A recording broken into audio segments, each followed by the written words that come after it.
ایک سلطان یحییٰ نام کا بادشاہ گزرا ہے، عرب کے کچھ حصوں کا حکمران تھا، تو اس کو بڑا شوق تھا لوگوں کو بانٹنے کا۔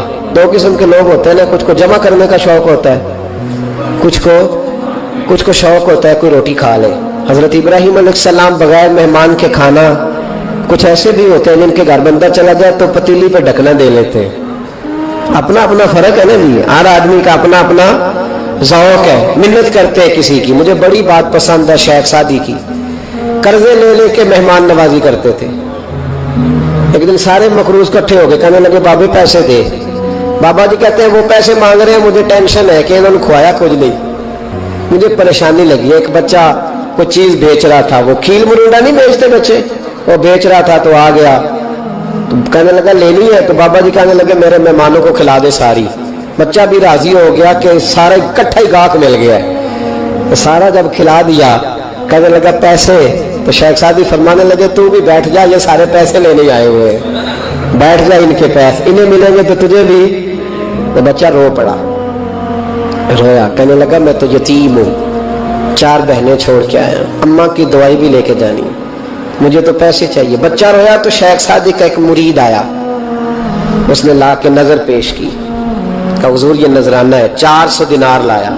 تو حضرت سعدی نے سب کو دیے، بچے کو بھی دیے، سب لوگ چلے گئے۔ تو ان قرض لینے والوں میں سے ایک بندہ سمجھدار تھا، حضرت سعدی کے پاس آ کے کہنے لگا بابا سمجھ نہیں آئی، ہم برسوں سے لینے آ رہے تھے، مل نہیں رہے تھے، کتنے مہینوں سے مانگ رہے ہیں نہیں مل رہے تھے، آج فٹافٹ مل گئے۔ تو شیخ سعدی بزرگ تھے نا، تو بزرگوں والی بات کر گئے، کہنے لگے تم میں رونے والا کوئی نہیں تھا نا، پوری مجلس میں ایک بھی رونے والا ہو تو سب کا کام بن جاتا ہے۔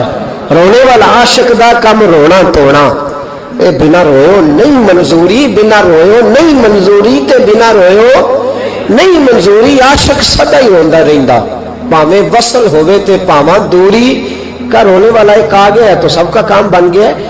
تو کچھ لوگوں کو شوق ہوتا، بادشاہ کو، سلطان یحییٰ عرب کے کچھ حصوں کا بادشاہ تھا، شوق بڑا تھا لوگوں کو کھلانے پلانے کا، بڑا شوقین تھا، بڑا بانٹتا تھا، اور کئی دفعہ معاذ اللہ اس پر فخر بھی کرتا تھا جو نہیں کر، تکبر سے بھی کہتا تھا بڑی جائیدادیں آؤ جس نے لینا ہے، تکبر بھی کرتا تھا معاذ اللہ جو نہیں کرنے چاہیے تھا۔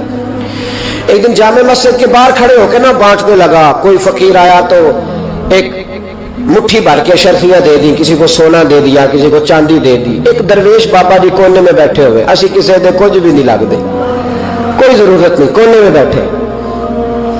آپ یقین کریں، آپ تھوڑا سا رخ ادھر کریں، دنیا پیچھے پیچھے ہو جاتی ہے۔ اگر آپ پیچھے بھاگیں گے تو آگے دوڑ کے بھاگیں گے۔ مزاج ہے قوم کا، کسی کا حال پوچھ لے وہ بگڑ جاتا ہے، کہتا ہے مجھ سے کوئی کام ہوگا تبھی تو پوچھا ہے، اور آپ چپ کر جائیں، خاموش ہو جائیں، یہ بھی بڑی مصیبت ہے کہ پیار کر لیں تو اس کا بھی نقصان دیکھنے میں آتا ہے، کہتے ہیں پتہ نہیں میرے اندر کیا لالچ ہے، کیا خوبی ہے جس وجہ سے مجھ سے اتنی محبت ہو رہی ہے۔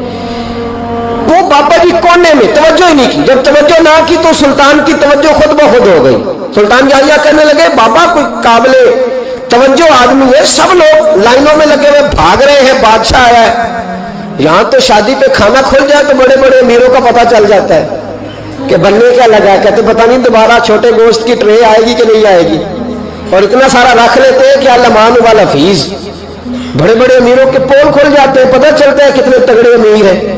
تو جب اس نے کہا شرفیاں، سونے، ہیرے، جواہرات، تو جو نہیں تھے فقیر وہ بھی لائنوں میں لگ گئے، لیکن وہ فقیر پھٹے پرانے کپڑے، سانو تخت ہزارے دی لوڑ کیے، نالے کی لگے شہر بمبول دے نال، اسی اپنی بال کے سیکنے، سانو کی لگے کسی اور دے نال۔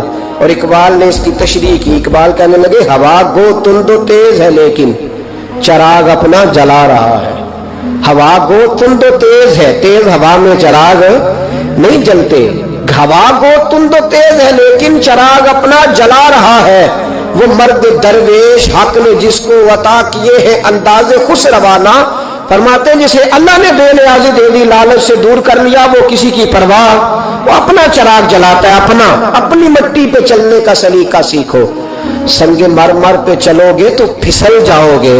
وہ بابا بیٹھا ہے تو بادشاہ کہنے لگا اسے بھی بلاؤ، بابے کو بلایا، کہنے لگا تجھے کچھ نہیں چاہیے؟ بابا کہنے لگا چاہیے تو بڑا کچھ، پر تجھ سے نہیں چاہیے۔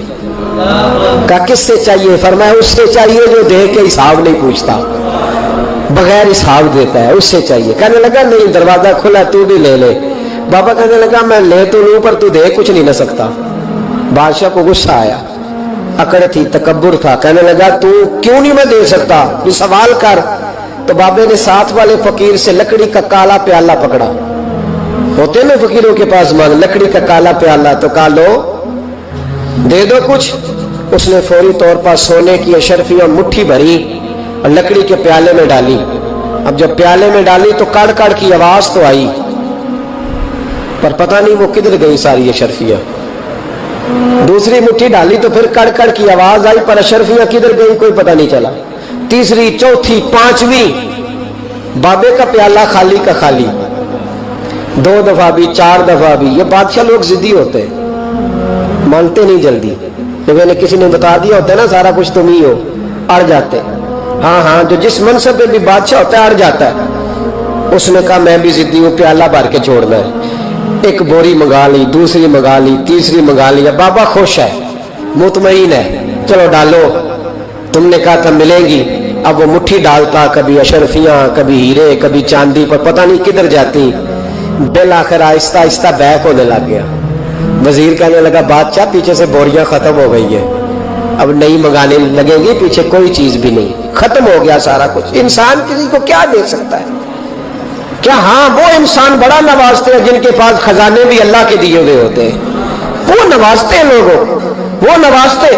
कहा तू क्या दे सकता है? बादशाह जब तंग आ गया ना बादशाह, तो घोड़े से नीचे उतर आया और बाबे के पैरों में बैठ के कहने लगा बाबा ये प्याला है किस बला का नाम, नीचे कौन सा कुआं है कि जो कुआं जो नीचे गिराता ही जाता है और जो भरता ही नहीं है। तो अब बादशाह का हाथ रुका तो बाबे ने प्याला छोड़ दिया, बड़ा कीमती लफ्ज का। बाबा कहने लगा बादशाह ये इंसानी ख्वाहिशात का प्याला है, ये इंसान की ख्वाहिशों का प्याला है, ये लालच का प्याला है, ये कभी भर सकता। इंसान कभी कहता है या अल्लाह अपना मकान दे दे, बड़ा राजी हूं, उसे अपना मिल जाता है, फिर कहता है नहीं सोसाइटी में होना चाहिए। फिर सोसाइटी में अल्लाह देता है तो कहता है 5 मरले का छोटा है। इसके नफ्स का प्याला कभी भरता। नबी पाक अलैहिस्सलाम ने फरमाया था उस ख्वाहिश के पीछे न लगना जो तुम्हें नई ख्वाहिश में डाल दे। कोई नहीं समझ आई बात किया, बड़ी बात कर दी हुजूर ने एक जुमले। मुस्नद इमाम अहमद बिन हंबल में हदीस है, फरमाया उस ख्वाहिश के पीछे न लगना जो तुम्हें एक नई ख्वाहिश में डाल दे, उसके पीछे न लगना। और फरमाया उस ख्वाहिश के पीछे न लगना जो तुम्हें बेजा ख्वाहिशों के पीछे लगा दे। लोगों के लल्ले तलल्ले, परेशानियां, आजमाइशें, लालच, हवस, वो परेशानी वो इतनी ओढ़नी है लोगों ने कि दिलों से तकवा, रूहानियत, इबादत, दर्द, ज़ौक, शौक खत्म हो गया। दुनिया ही दुनिया बची है, दौलत ही दौलत बची है, बाकी हर चीज को नफ्स का सांप डस गया। मुहद्दिस इब्न जौज़ी रहमतुल्लाह ने फरमाते मेरे शहर का एक मालदार शख्स था तो एक बड़ी नागन खरीद के लाया। नागन सोने का अंडा देती थी नागन, पर अंडा सोने का अंडा देती थी।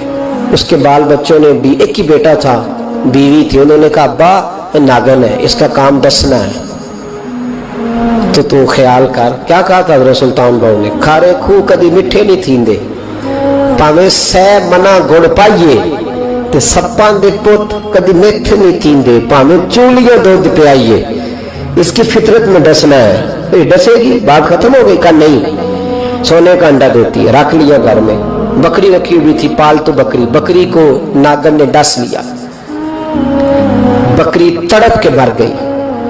बीवी और बेटा कहने लगे ख्याल कर, बकरी को डस लिया ना उसने कहा बकरी कितने की? का 6 दिनार की। सोने का अंडा कितने का?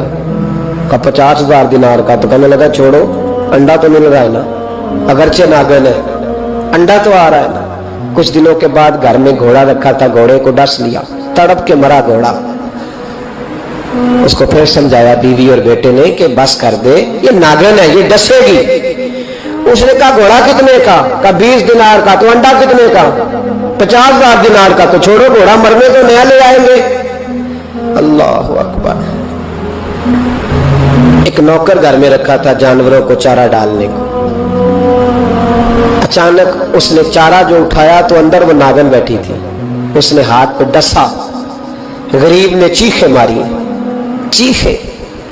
पर गरीबों की चीखें लोगों को सुनाई नहीं ना देती। गरीबों की चीखें लोग दरवाजे बंद कर लेते। लोगों ने इसलिए काले शीशे लगाए हैं कारों को कि गरीबों की चीखें न दिखाई दे न सुनाई दे।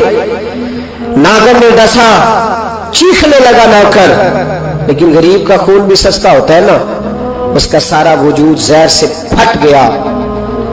लेकिन मालिक को तरस न आया, कहने लगा नया मुलाजम आ जाएगा। अब बीवी और बेटे ने पैरों में बैठ के समझाया कि बस कर दे, इसको छोड़ दे कहीं या मार डाल, ये नागिन है। तो जगह पागल हो गए हो, कभी सोने का अंडा देखा है? सोने का अंडा देती है। वक्त गुजरने लगा, चंद महीने सुकून के गुजरे, लोग बात भूल गए। एक दिन सवेरे सवेरे कमरे से मां के रोने की आवाज आई, और जब अम्मा चीखी, खामन दौड़ा तो कहने लगी ले तेरे सोने के अंडे बच गए। और वो देख मेरे बेटे को डस के बिस्तर से उतर गई है। वो देख मेरा इकलौता बेटा। अभी बेटे को उठा के तबीब के पास ले जाने ही लगे थे, वो अपने घर के दरवाजे तक पहुंचा था कि जनाब इजराइल पहले तशरीफ ले आए। अब जब वापस आया, बेटे का जनाजा बड़ा मुश्किल है बाप के लिए उठाना, बड़ा मुश्किल है, बड़ा मुश्किल। रोने लगा, चीखने लगा। एक बेटा वो भी पर्दा कर गया। जनाजा उठा, लोग उसको दफन करने के लिए निकले तो मां ने भी सारा सामान समेटा। मां ने भी वापस आके कहने लगा तू कहां जा रही है? कहने लगी इस वेड़े में, इस सहन में मेरे बेटे की मौत हुई। यहां सोने के अंडे बचे पर मेरा बेटा नहीं बचा। मैंने उस आंगन को क्या करना है जिसमें सोना तो पड़ा हो पर बेटा मां पुकारने वाला हो ही कोई ना। मेरी तो सारी आरज़ुएं उजड़ गई, तेरे लालच ने हर चीज तबाह कर दी। कहने लगा मैं इसे मार डालूंगा, निकाल दूंगा। अब क्या फायदा, तो खत्म हो गई बात। बेकदरा कुछ कदर न जाती, कीती खूब तसल्ली हो। दुनियादार पुजारी जर दे, कुत्ते दे गल टल्ली हूं, अब क्या फायदा। बीबी निकली तो शख्स चौक में आया, डंडा लिया, नागन को मारा। और इब्न जौजी फरमाते हैं वो पागलों की जिंदगी बसर करता था। उसके दाएं बाएं सोने के अंडों का ढेर लगा होता था। वो लोगों को कहा करता था मेरे जैसे लालची न बनना, मेरे पास ना बीवी बची, ना बच्चे बचे, ना घर बचा, ना कोई वफादार बचा। हाँ मेरे पास दौलत बच गई।